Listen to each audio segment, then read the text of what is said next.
The skies of Zarkal were never blue. Not even in its prime. The once thriving mining world had always worn an ashen hue, smeared with the soot of exhausted fuel and bloodless ore.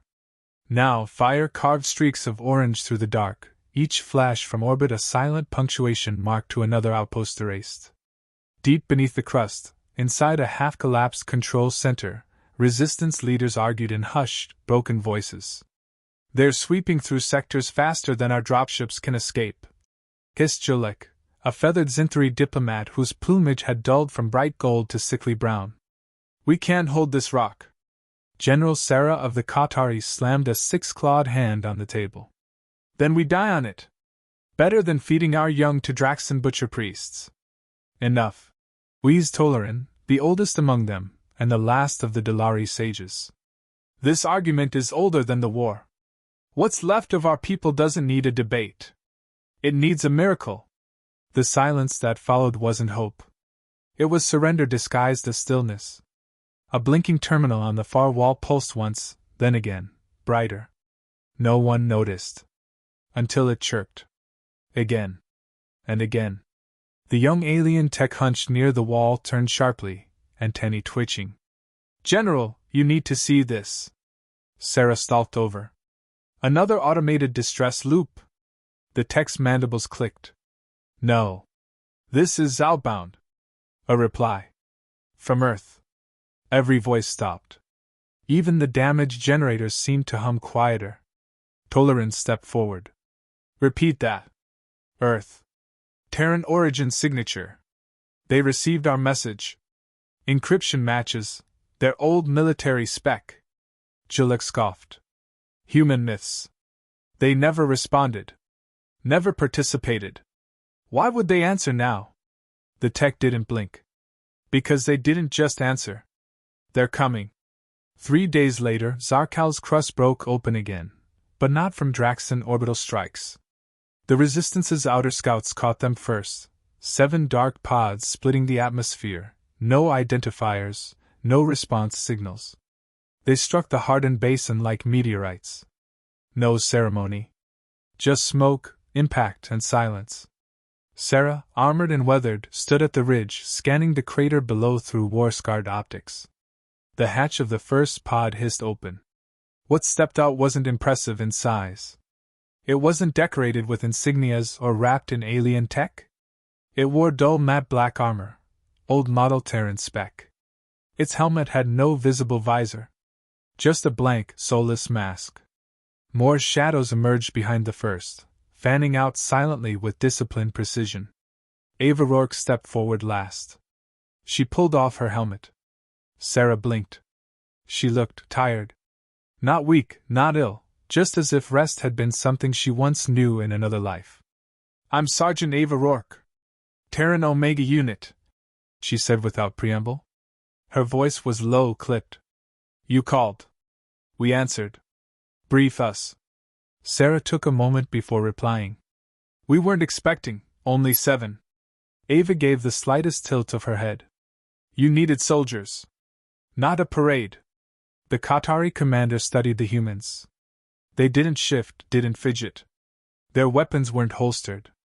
Not one of them looked around like a curious explorer. They stared only at him. "Waiting. You'll get your briefing. But I warn you, the situation is critical." Rourke's lips twitched into something that wasn't quite a smile. "We don't show up to birthday parties." In the bunker, Julek gawked at the Omega unit from behind a reinforced blast window. 7? They sent 7? "They're humans," Toleran murmured. 7 is more than enough. If the stories were true. Ava stood in the operations chamber with Sarah. A digital projection of the Draxan siege perimeter flickered on the table between them. "They boxed you in here and here." She pointed. "Supply lines cut. Communications jammed. No air superiority." Sarah nodded grimly. "And civilian camps to the east. They'll massacre them next." Ava scanned the map again, silently. "We'll need diversion, stealth, and high-value target elimination. You have a plan?" "I always do." She turned to her team. "Targets marked. You know the drill. No survivors. No mercy. One of her men, a broad-shouldered brute with scarred knuckles, gave a quiet chuckle. Home sweet hell. Night fell like a funeral shroud. From a high ridge overlooking a Draxon munitions depot, Ava crouched behind blackened stone. Below, enemy guards meandered lazily. They thought themselves unchallenged. One of the resistance scouts beside her swallowed hard. How many of you are here again? Enough, Ava replied, locking her rifle into position. Watch and learn. In 10 minutes the depot burned. In 15, every Draxon in the vicinity was dead. In 20, Ava's team was gone, vanished like smoke. The resistance called it an act of divine vengeance. Ava called it a Tuesday. On the other side of the planet, inside a floating Draxon war spire, High Warlord Skarn Thor watched the massacre footage with narrowed eyes. He leaned forward slowly. Pause. The screen froze. 7 human shapes, indistinct in the smoke, walked calmly through the blaze. They don't run, he muttered. They don't celebrate. An aide stepped forward. Orders, my lord? Skarn's voice lowered. Find out everything. Earth. Their history. Their wars. They're dead. He stared at the screen. If this is what they send now, I want to know what made them this way. The aftermath stank of molten alloy and scorched meat. Smoke curled in the air like lazy serpents, drifting over the cratered remains of the Draxon munitions depot. Shards of armor, fragments of alien limbs, and pools of oily blood painted a scene so precise in destruction, it felt deliberate. Surgical. Sergeant Ava Rourke stood at the edge of the smoldering site, her helmet back on, her rifle idle but ready. She scanned the wreckage with no visible satisfaction. The strike had gone as expected, fast, precise, absolute. She tapped her comm. Omega Team. Regroup. Silent approach. We're ghosts again. One by one, shadows emerged. No cheers. No chatter. Just a nod here, a checked weapon there. A short, wiry resistance fighter watched from behind a ridge, jaw slack. He had followed them, ordered by General Sarah to observe. You did this, with 7? He muttered, stepping forward. Ava turned toward him. Her voice came through the mask filter, flat and firm. You shouldn't be here. I wanted to learn, he stammered. My name is Kale. I'm a scout. Then scout. Quietly. She started walking past him. This isn't a show. Kale swallowed and followed at a distance, boots crunching ash. How did you learn to fight like this? Rourke didn't answer right away. Then, softly, we didn't learn. We remembered. High Warlord Skarn Thor watched the footage again. His claws dug into the armrest of his war throne. He rewound the part where the Terrans moved through the flames. No hesitation. No mercy. Not even anger, just cold execution. Magnify unit leader, he ordered. The screen zoomed in on Ava. Her helmet shimmered from the heat, unreadable. Human female, said his intelligence officer. Late 30s, probable command role. Records suggest Terran female combatants often operate in leadership positions. Send a warning to all battalions on Zarkal. New threat designation, Omega Unit. Target on sight. Extreme caution. His voice dropped. We will break them, same as the others. Fear is universal. The officer hesitated. There's a concern. These humans don't seem to operate on fear. Skarn's snarl was sharp and sudden. Then we'll teach them a new kind. Back at the Resistance Command Outpost, Kale relayed everything he'd seen. Words tumbled from his mouth like a dam breaking. They don't fight like anyone I've ever seen. No wasted movement. No panic. They move like predators who've already won. Sarah leaned forward, listening intently. And their leader? Rourke, Kale said, almost reverently. She doesn't yell. Doesn't boast. She just points and things die. Julek, ever skeptical, crossed his arms. You're enamored with ghost stories. Tolarin, watching from the side, merely whispered. They were always stories, until now. Ava stood over the body of a Draxan officer, helmet removed, tendrils splayed in death. She crouched and scanned the charred insignia. Command, she muttered into her mic. Confirmed. Tier 2 Logistics Commander neutralized. Supply disruption at 90%. Sarah's voice came back, grainy but clear. You just bought us breathing room. What's your next move? Pressure. We don't stop. They think we're an elite unit. We let them think that. We use it. You're not? Sarah asked. No, she replied, rising. We're what's left. That night, the Omega unit disappeared again. Draxan patrols reported ghostly movement on infrared. Motion sensors triggered but found no targets. Ammunition transports vanished.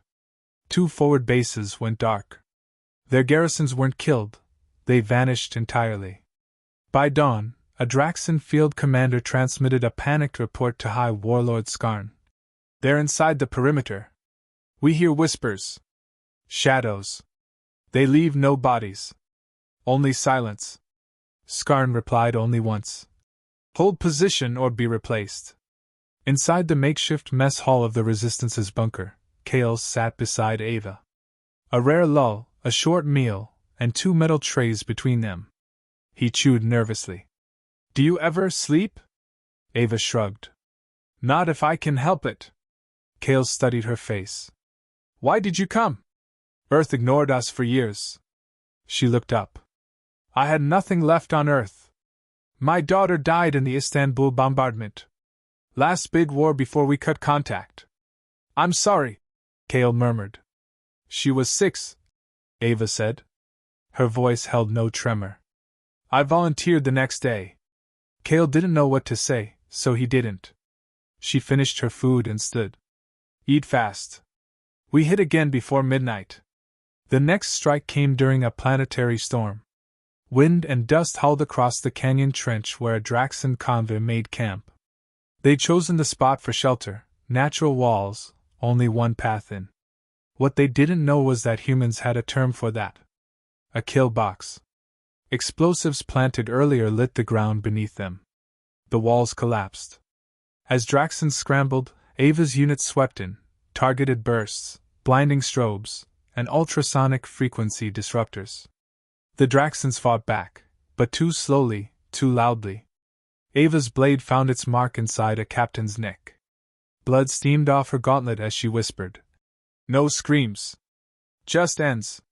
Later, Kale found her sitting alone, cleaning the blade in silence. You never seem surprised, he said.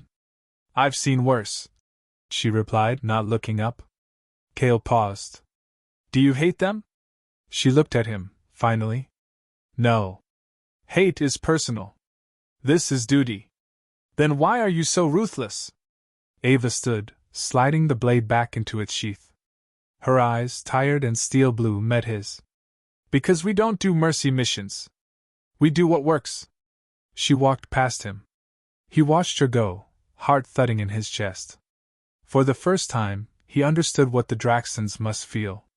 Not fear. Something colder. Draxan war banners dripped in the rain like dying embers, the blood-colored sigils fluttering above a ruined outpost that had once housed 300.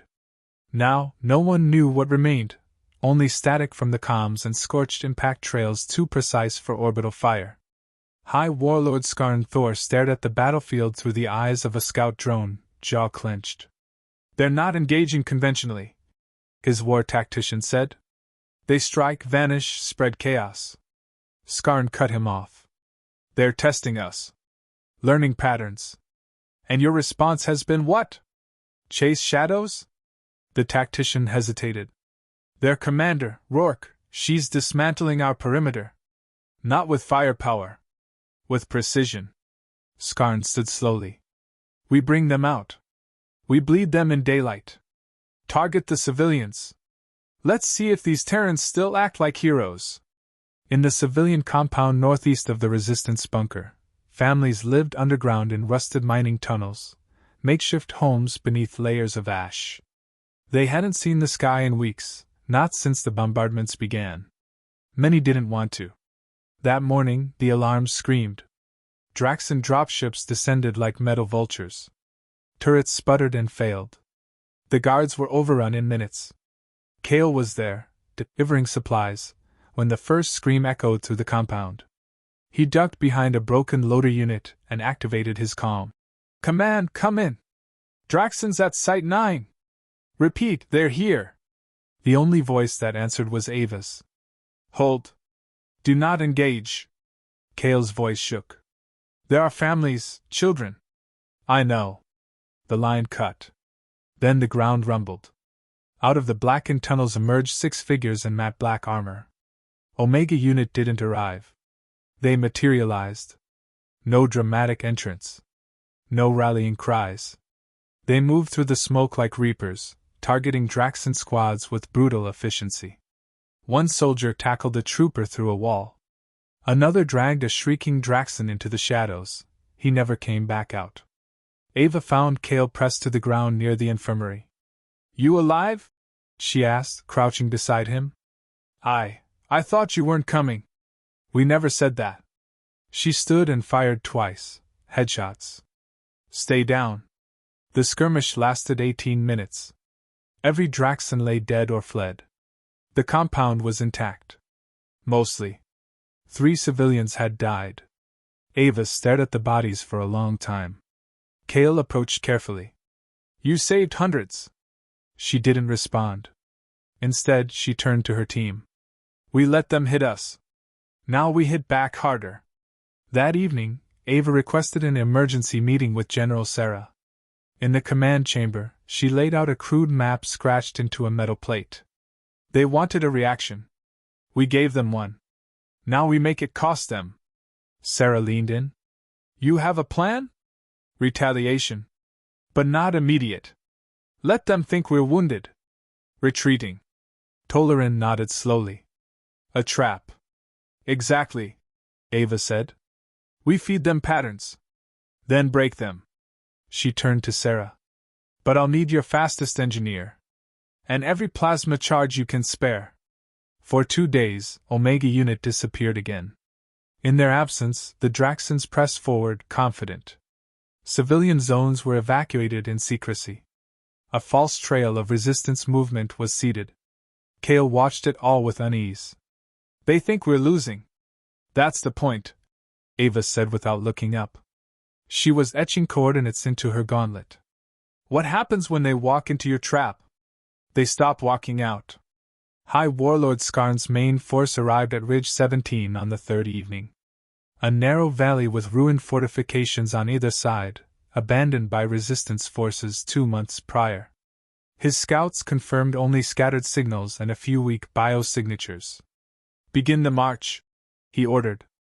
As the first column entered the ravine, a Draxan lieutenant noticed something odd. Too quiet. Then the valley walls exploded. Plasma mines buried deep beneath the old ruins erupted with blue fire.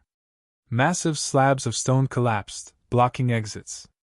Terran rifle fire opened up from hidden platforms, each shot precise, merciless. Omega Unit didn't yell. They didn't announce their presence. They simply removed threats. Skarn, watching from the rear, slammed his fist on the control panel. "They lured us," he growled. "Fall back! Now!" But the fallback routes were gone. Ava stood atop the southern ridge, watching the chaos unfold. Her voice crackled across the comms. "To all resistance units, the Draxan 9th Battalion is pinned and burning. Move on their rear lines. Break them." Hours later, smoke poured from the ridge like bleeding ink. Ava sat on a jagged ledge, helmet off, wiping grit from her brow. Kale approached, this time without awe, only exhaustion.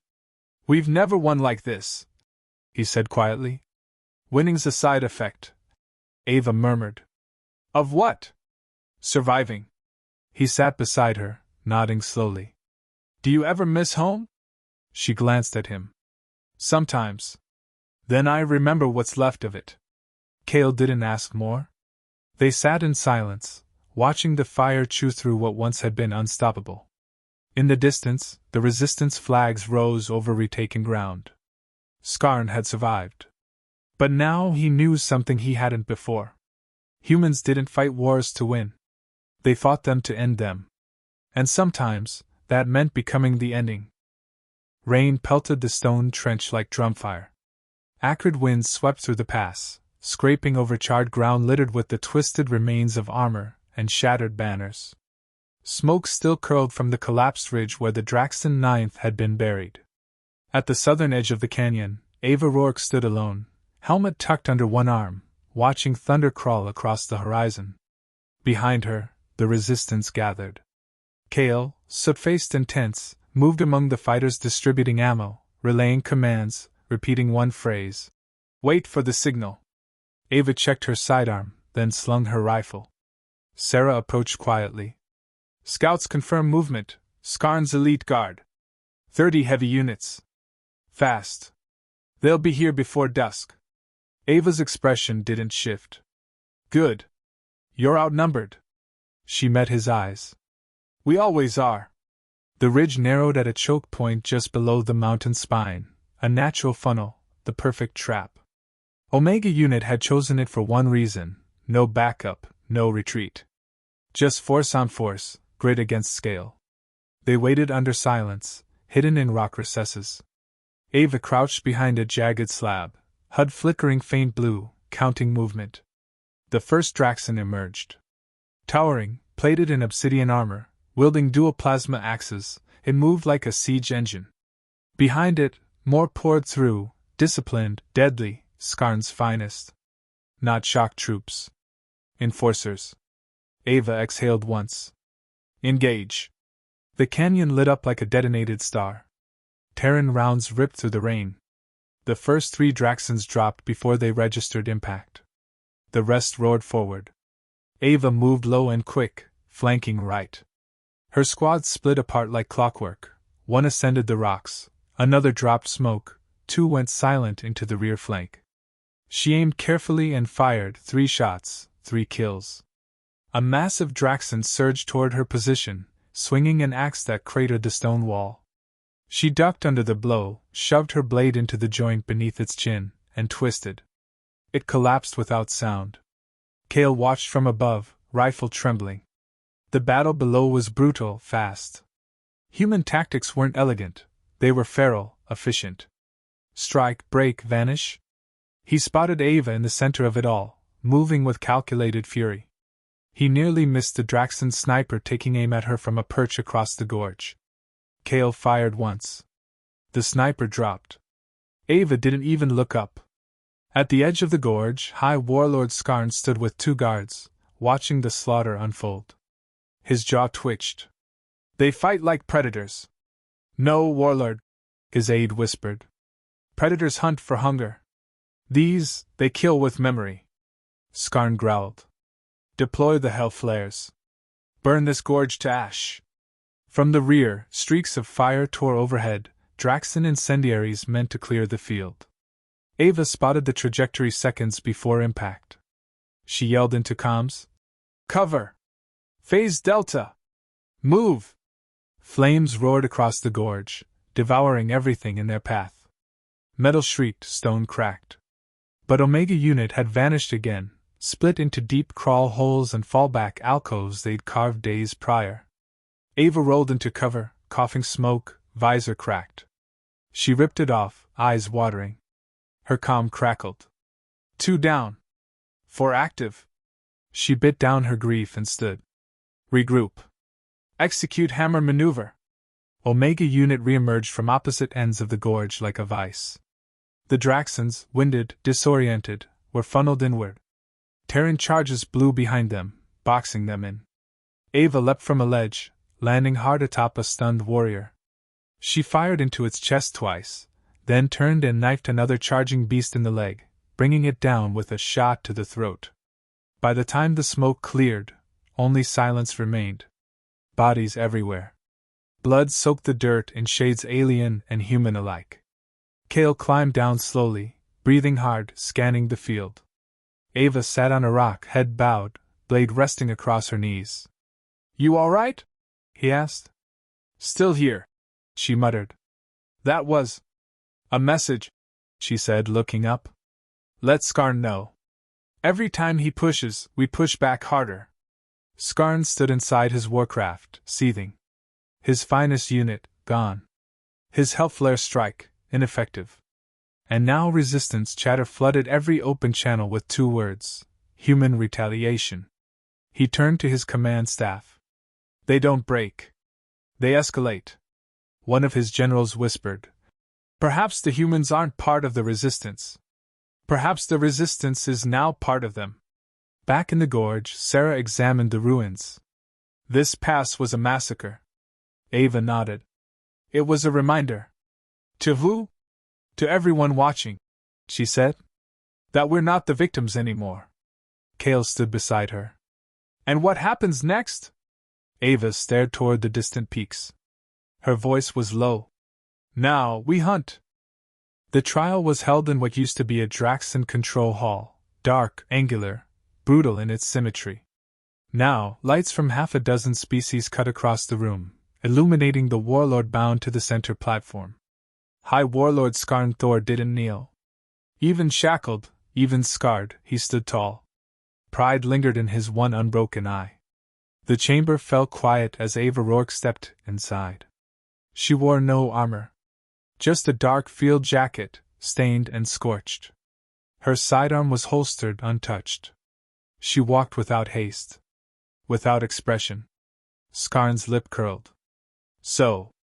This is the one, he said. The butcher.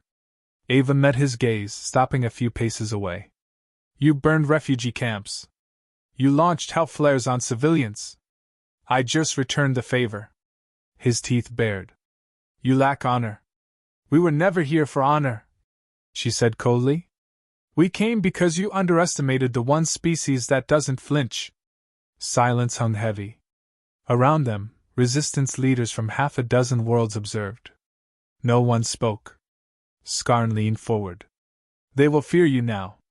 Ava's voice didn't change. Good. Later, she stood alone on a balcony overlooking the scorched plains. The wind here smelled of smoke and wet metal, but there were stars, hundreds of them, unfiltered, raw. Kale joined her, a thermal blanket around his shoulders, still limping.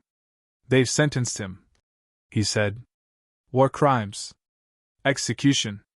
Ava nodded once. Will you be there? No. Why not? She took a breath, steady. Because I didn't come here to watch justice. I came to make sure they remember what failure feels like. He looked at her for a long time. Is that why you fight? A beat passed. No, she said. I fight because I was taught that survival is something you earn. Every day. And some enemies only understand one language. In the following weeks, the resistance surged. The fall of Skarn shattered the momentum of the Draxan advance. Worlds once afraid to speak out rose up. Garrisons defected. Supply routes fractured. From the ashes of near extinction, the galaxy began to breathe again. Omega Unit didn't stay to celebrate. They were gone before the second sunrise. No departure ceremony. No medals. No speeches. Just an empty landing pad. Kale stood at the edge of it, scanning the quiet sky. Sarah approached behind him. They never say goodbye, Kale murmured. Would you expect them to? Kale shook his head. I just hoped I'd see her once more. Sarah's voice was lower now. You saw what you needed to see. We all did. What was that? That monsters walk among us, but sometimes they fight for us. 2 months later, in a reclaimed colony hospital on the planet Therax, a shipment arrived.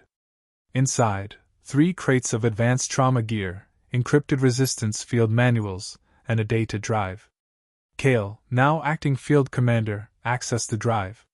It contained one video. Ava Rourke, seated inside what looked like a drop pod. Helmet off. Eyes sharp. If you're seeing this, she said, we're not coming back. She paused. Not because we lost. But because our job was never to stay. We don't rebuild. We break things that need breaking. That's who we are. She leaned closer to the lens. And someday, if the galaxy forgets what fear looks like again, if it needs reminding, we'll be there. The screen went black. On a moon orbiting a dead world, a fire crackled beside a silent figure.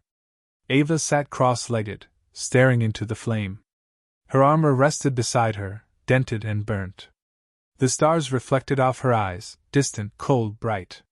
Her fingers traced the edge of a worn patch stitched onto her jacket, Omega Unit. Behind her, shapes moved quietly, her team. Still alive. Still ready? No one spoke. They never did unless necessary. And soon, somewhere, a new signal would flare. A cry for help. Another war. Another lesson. And Ava Rourke would answer it. Not as a savior, but as a reminder.